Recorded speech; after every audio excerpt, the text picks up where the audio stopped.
Nongeye kubaha ikaze inshuti bakuzi ba Pilot News TV aho muherereye ku isi hose mbifuriza amahoro n'imigisha mu byo mukora byose, aho ngiye kugaruka ku kiganiro gikomeye cyane cya Patrick Muyaya yagiriye kuri televiziyo y'igihugu RTNC, televiziyo ya Repubulika Iharanira Demokarasi ya Kongo, akagaruka ku mirwano ikomeje kubera mu burasirazuba bwa Repubulika Iharanira Demokarasi ya Kongo, akibasira u Rwanda mu buryo bweruye, ndetse akagaruka no ku masezerano y'ibihugu byombi ari kubera i Washington, ibiganiro biri guhuza Repubulika ya Demokarasi ya Kongo n'igihugu cy'u Rwanda. Agaruka ku bijyanye n'ibiganiro biri kuganirwaho ku mutekano ndetse no ku bijyanye n'ubukungu. Tugiye kugaruka kuri iyi nkuru yose uko yakabaye muri kiganiro mu buryo burambuye. Monsieur le ministre, nous allons aborder, parce que la paix, c'est ce que nous voulons, ces populations à Rutshuru, justement, à Calais, partout à Bukavu, attendent la paix. Il y a deux processus en cours, le processus de Washington, le processus de Doha. Bwana Minisitiri, tugiye kuganira ku kibazo cy'amahoro, kuko amahoro niyo twese twifuza. Abaturage b'i Rutshuru, Kalehe, hose Bukavu, bose bategereje amahoro. Ubu hari inzira ebyiri z'amahoro zirimo gukurikiranwa, inzira za Washington ndetse n'ibiganiro bya Doha. Reka tuvuge muri make uko ayo masezerano yombi ahagaze. Ese ibiganiro bya Washington bigeze hehe? Byaba biri gutera imbere cyangwa byarahagaze? Patrick Muyaya mu gusubiza ati oya, ibiganiro bya Washington ntibyahagaze. Icyo nakubwira nuko mu minsi 6 ishize habaye indi nama nshya yahuje abo bahuza, aho abo bahuza mpuzabihugu bahuje baganira ku bikorwa by'umutekano. Ndizera ko mufite amasezerano yitwa aya Washington, kuko ubu turi mu gice cya gatatu cyayo. Icyo gice kivuga kuri mécanisme conjoint de coordination de sécurité, ni ukuvuga uburyo impande zombi, u Rwanda na Repubulika ya Demokarasi ya Kongo, zikorana n'abafatanyabikorwa bo mu karere n'abanyamahanga mu guteza imbere umutekano, iterambere n'amahoro mu karere. Impande zombi zumvikanye gushyiraho ubwo buryo kuva ayo masezerano yatangira gukurikizwa. Ubu tumaze kugira inama eshatu. Iya mbere yabereye Addis Ababa kuwa 8 Kanama, indi yabereye i Washington kuwa 18 Nzeri, hanyuma indi yabaye kuwa 22 na 23 Ukwakira i Washington. Iyo nama yo mu Kwakira yatumye haboneka langage militaire, bivuze urwego rw'igenamigambi rw'igisirikare n'amabwiriza y'ibikorwa. Nitwakwibagirwa ko ayo masezerano ajyana n'inyandiko yitwa CONOPS, Concept of Operations, yateguriwe i Rwanda, aho twari hafi gusinya amasezerano yagombaga kurangiza intambara. Ariko muribuka neza wabuze muri iyo nama, kandi mwabonye ibyakurikiyeho nyuma. Mu biganiro biri mu rwego rw'ubwo buhuza harimo ibiganiro bya gisirikare, aho twumvikanye uburyo ayo masezerano azashyirwa mu bikorwa. Mu gice cya mbere cy'amasezerano havugwa ku gukuramo no gusesa imitwe yitwaje intwaro idafite ubuzima gatozi, ndetse no kuyisubiza mu buzima busanzwe. Intego yacu ni ukwirukana urwitwazo u Rwanda rukoresha rwitwa FDLR. Mwirinde kwibagirwa ko urwitwazo rw'u Rwanda ari ukugira ngo bavuge ngo muri Kongo hari amagambo y'urwango, tugomba kuza kurengera amoko amwe namwe, kandi ngo bashaka kugarura impunzi. Ariko icyo kibazo cy'impunzi cyasuzumwe n'ishami rya Loni ryita ku mpunzi, kandi byemejwe ko impunzi zitashobora gutaha mu gihe uduce tumwe na tumwe tw'igihugu tutarabohorwa, kuko igisobanuro cy'ibanze ari ugusubira mu gihugu ku bushake. None ubu ibikorwa byaratangiye, amabwiriza y'ibikorwa bya gisirikare yashyizweho. Itangazo ry'igisirikare ryasohotse kuwa 6 Ukwakira. Ubu hari abashinzwe gusobanurira abaturage n'abasirikare bari mu turere turimo abo basirikare ba FDLR babasaba gusubira iwabo mu Rwanda.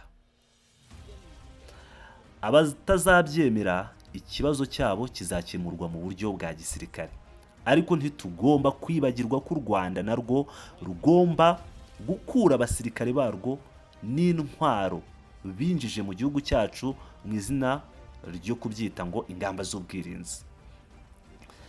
Bwana Minisitiri, hari ikindi kibazo kivugwa cyane ku mbuga nkoranyambaga, nubwo harimo ibihuha harimo n'ukuri. Benshi bavuga ko ahantu FDLR ubu hari mu bice bigenzurwa n'ingabo z'u Rwanda binyuze muri brigade yitwa Local Integrated Force Coalition Militaire. Bavuga ko guverinoma ya Kongo itabona uburyo bwo kugenzura uko FDLR isubizwa iwabo cyangwa uko igikorwa cyo kubashishikariza kureka intwaro, gushyira intwaro hasi cyakomeza. Hari amakuru avuga ko abashaka kwishyikiriza MONUSCO babuzwa n'abasirikare b'u Rwanda cyangwa abo muri iryo tsinda twavuze. Ese guverinoma yashyizeho ubuhe buryo bwo kwemeza koko FDLR iri mu bice bigenzurwa n'u Rwanda izavanwaho kandi yoherezwa iwabo? Patrick Imana mu gusubiza ati, mu biganiro byabereye imbere y'abahuza b'Abanyamerika hanzuwe gushyiraho uburyo bwo gusangira amakuru n'ubwenge, intelligence. Ubu turabizi neza ko ibyiciro bikomeye bya FDLR biri mu duce dufitwe n'abagabye iyi ntambara y'agasuzuguro, abatugabyeho ibitero aribo abarwanyi bashyigikiwe n'u Rwanda. Ibyo bikaba bisobanura ko Repubulika ya Demokarasi ya Kongo iri gushyira mu bikorwa amasezerano ya Washington. U Rwanda rugomba gukura ingabo zarwo muri iki gihugu, FDLR igasubizwa mu Rwanda ku bushake cyangwa hakoreshejwe ingufu, kandi Abanyamerika baracyakurikirana nk'abahuza b'ayo masezerano. Dufite urwego rw'ibiganiro ruzadufasha binyuze mu buhuza kureba uburyo tuvugurura ikibazo cy'uduce tugifitwe n'abarwanyi. Birumvikana ko abo barwanyi bagomba gusohoka ku butaka bwa Kongo niba koko tugomba gukemura iki kibazo mu buryo bukwiye. Kandi ku rundi ruhande hari akazi k'igenzura n'imbonerahamwe cartography kari karakozwe kagaragaza neza aho ibintu bihagaze. Nimwibagirwe ko urugero muri Rucuru, iyo M23 igabye ibitero ikunze kwibasira n'abaturage bo mu nkengero nk'uko byabaye Kishishe ndetse vuba aha i Rucuru. Ibi bitero biterwa no kwitiranya abaturage n'Abanyekongo n'Abanyarwanda bari muri FDLR, bagapfa ku mpamvu z'urwango rwambaye ubusa. Niyo mpamvu igisirikare cyacu cyakoze ubushakashatsi burambuye kugira ngo tumenye neza uko twakuraho ibyo byitwazo by'u Rwanda ruvuga ko ruhashya urwango, nyamara ari uburyo bwo kwiha impamvu yo kwinjira ku butaka bwacu. Ubu rero ibyo bikorwa byo ku ruhande rwa Washington birakomeje kandi birimo gutanga umusaruro, ariko ku ruhande rwa Doha ibintu ntabwo bigaragara neza, kuko nta makuru agera ku baturage ngo bamenye aho ibintu bigeze, niba hari aho byageze cyangwa niba byarahagaze. Umunyamakuru ati, none se ku bijyanye n'amasezerano ya Washington, mbere yo kuvuga ku ya Doha nicyo twavuga? Patrick Meyer ati, ku bijyanye n'amasezerano ya Washington harimo byinshi birenze ibyo nababwiye mbere. Ku bijyanye n'abo bahuza, ako kanama k'abahuza b'ibikorwa bijyanye n'umutekano, harimo kandi ikindi cyitwa komite ishinzwe kugenzura ishyirwa mu bikorwa ry'amasezerano, ikaba igizwe n'abahuza cyane cyane Abanyamerika n'Abanyatogo. Iyi komite ifasha kumenya niba ibyumvikanweho biri gukurikizwa neza cyangwa niba hari aho ibintu byahagaze. Urugero, ubwo habaga inama ya kabiri y'abo bahuza, habaye ikibazo ku bijyanye n'amabwiriza y'ibikorwa bya gisirikare. Aho niho iyo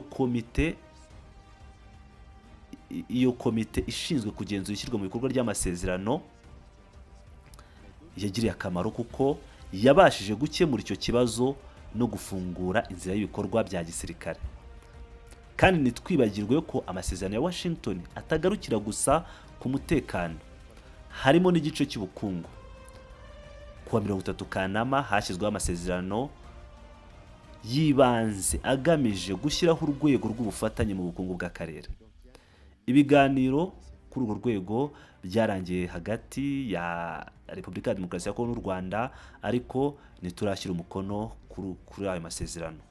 Impamvu ni uko tutabasha kuganira ku bukungu cyangwa ku iterambere tutarakemura ikibazo nyamukuru cyo gukura ingabo z'u Rwanda n'ihagarikwa ry'agasuzuguro kose gakorerwa igihugu cyacu. Ibyo bita ubufatanye mu bukungu bw'akarere ngo buzatuma dusangira umutungo wacu n'u Rwanda. Ikinyoma cyambaye ubusa. Niba warasomye neza Declaration de Principe ishyiraho urwo rwego rw'ubufatanye, wabonyemo ko Repubulika ya Demokarasi ya Kongo yirinze ikarinda ubusugire bwayo ku butaka no ku mutungo kamere wayo. Ntitwakwibagirwa ko amabuye y'agaciro ari ay'Abanyekongo kandi nitwe nyirayo. Ariko kandi tugomba no kwemera ko u Rwanda ari igihugu duturanye, dufite urugero ikiyaga dusangiye, dufite kandi umusozi wa Virunga ugabanyije impande zombi. Kuba duturanye bituma tugira imishinga duhuriraho mu iterambere nk'uko byari bimeze mu bihe byashize. Mujye mwibuka ko mu bihe bya kera, mu gihe cya CPGL, Repubulika ya Demokarasi ya Kongo yari umuterankunga mukuru w'imishinga y'iterambere y'akarere. Ndetse n'ubu ngubu nubwo hari intambara, hari imishinga yakomeje gukora, urugero nka Rusizi ya mbere n'iya kabiri, aho amashanyarazi ashyirwa mu bikorwa ku ruhande rwa Kongo, u Rwanda n'u Burundi. Kandi ubuyobozi bw'izo gahunda buhurirwamo n'ibihugu bitatu. Ibi bivuze ko tugomba kujya mbere mu biganiro nk'ibyo. Ariko mbere yo kuvuga ku mishinga ijyanye n'ingufu, ubuzima, ubucukuzi n'ubucuruzi, tugomba kubanza kubona amahoro arambye. Ni amasezerano y'amahoro ashobora kudufasha gusubira mu nzira y'ibiganiro by'iterambere. Umunyamakuru ati, none se ku bijyanye n'amasezerano ya Doha, abaturage baribaza aho ibintu bigeze. Ni iki cyakozwe kugeza ubu? Patrick Muyaya ati, ku bijyanye na Doha, ndibutsa ko kuwa 19 Nyakanga twari hano twerekana amasezerano y'ibanze yashyizweho umukono. Iyo usomye ayo masezerano, hari igice cyahariwe ingamba z'ubwizerane. Harimo ibintu bibiri byihutirwa cyane byagombaga gusuzumwa. Icya mbere, kurekura imfungwa. Icya kabiri, n'indi gahunda y'ubwizerane hagati y'impande zombi. Ubu tuvugana harimo gutegurwa urupapuro feuille de route, aho nyuma y'uko impande zombi zisinyiye amasezerano ajyanye no kurekura imfungwa, turimo gukorana n'inzobere zacu cyane cyane ku bijyanye n'urutonde rw'abagomba kurekurwa, kandi abo nabo bakorana n'abandi kugira ngo tumenye uburyo ibintu bizakorwa hakurikijwe amategeko ya Repubulika Iharanira Demokarasi ya Kongo. Sinjye ubivuga, ni amasezerano ubwabyo, havugwa uko intambwe ikurikirana. Hanyuma hari n'uburyo bwashyiriweho ihagarikwa ry'imirwano, cessez-le-feu, kuko mubizi neza ndetse natwe turabizi ko hari bamwe bakomeje kurenga kuri ayo masezerano. Nubwo twiyemeje guhagarika imirwano, gukomeza kwica abantu biracyahari. Baracyafite inyota yo kwica abaturage no gushaka amabuye y'agaciro. Ibyo byose bigatera ibyaha n'ubujura. Kandi kubera ko bazi ko ayo macakubiri ashobora kurangira vuba, bararushaho gukora ibyaha byinshi kugira ngo bunguke icyo bashoboye. Ariko nanone hari uburyo bwihariye bwashyizweho, kandi mu minsi iri imbere hazabaho inama ya mbere, aho natwe tuzaba tuyirimo nk'abafatanyabikorwa muri ubwo buryo. MONUSCO izaba irimo kugira ngo igire igihe habayeho kurenga ku masezerano y'ihagarikwa ry'imirwano, hamenyekane neza uwayarenzeho, igihe byabereye n'uburyo byagenze. Ibyo ni intambwe ikomeye yatewe. Usibye ibyo kandi ibyo by'ihagarikwa ry'imirwano n'uburyo bwo gukurikirana ibyo byaha, hari n'ibindi biganiro birimo gukorwa kuri ayo masezerano nyirizina kugira ngo ibisigaye bisobanuke neza. Amatsinda yacu amaze kurangiza byinshi mu byo yagombaga gukora, ariko haracyari bimwe bisaba ko bisobanurwa neza kandi bigakorwa mu mucyo.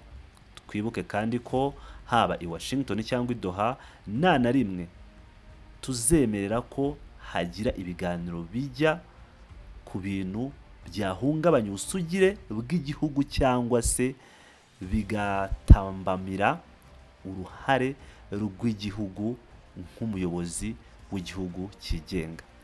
Ndibutsa kandi ko ibiganiro biri kubera i Doha bigamije gushyira iherezo ku mitwe ya M23 na AFC mu isura yayo ya none, kuko nta tegeko na rimwe,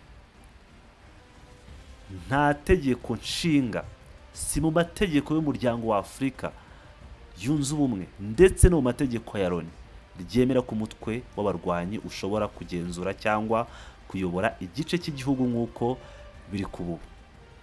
Umunyamakuru yongera amaze ati, bwana minisitiri, mwavuze ku kibazo cy'imfungwa, nicyo kigezweho cyane muri rubanda. Ni gute hazakorwa isaranganwa ry'imfungwa cyangwa irekurwa ry'imfungwa muri Repubulika ya Demokarasi ya Kongo? Mwavuze ko bizakorwa hakurikijwe amategeko ya Kongo, ariko se abantu bakatiwe n'inkiko bazarekurwa byoroshye bitewe n'amasezerano gusa? Mwe mwivugira ko ubutabera bugomba kubahirizwa, se ibi bizakorwa gute? Patrick mu gusubiza ati, ndashaka gusobanura neza ko iyi ngingo igomba gufatwa cyangwa igomba gushyirwa mu bikorwa mu bushishozi n'ubwitonzi bukomeye, kuko irebana n'ubutabera. Twavuze ko hari ingamba zubaka icyizere, kandi twibuke ko urugero Goma twashoboye gukorana na komite y'abahuza tukabasha gufungura abasirikare bacu barenga 100,000 bari barafashwe igihe umujyi wafatwaga n'ingabo zaturutse mu Rwanda. Hari uburyo bwashyizweho bufatanyije n'umuryango mpuzamahanga Croix Rouge, ndetse binyuze no mu bandi bahuza bahari, ari nabo bamenyereye uko impande zombi zaganira kugira ngo ibikorwa bitere imbere. Twakoze urutonde rw'abasirikare n'abandi bantu dushaka ko barekurwa, kuko igihe umujyi wa Goma waterwaga hari bamwe bari bari mu myanya y'akazi basigaye inyuma, abandi bafatwa ku buryo butunguranye. Tugomba gukora uko dushoboye ngo barekurwe. Natwe tuzashyikiriza urutonde rwacu abo bantu, nabo ubwabo abo ngabo turi kuganira badushyikirize urutonde rwabo.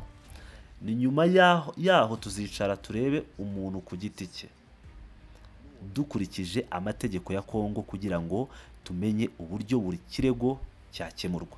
Ibi ntabwo bizakorwa mu buryo bwo kurekura abantu benshi icyarimwe, ahubwo buri kibazo kizigwa ukwacyo hakurikijwe ibiteganywa n'amategeko yacu. Ni ukuvuga ko hazakoreshwa inzira z'amategeko ziboneye, kandi byose bizakorwa mu mucyo, ntibigire icyo bihungabanya ku butabera bw'igihugu. Ngira ngo rero murabyumvira neza ibyatangajwe na Patrick Muyaya ubwo yaganiraga na RTNS. Cyari ikiganiro kirekire, ndabashimiye cyane mwese mwagikurikiye kugeza kirangiye.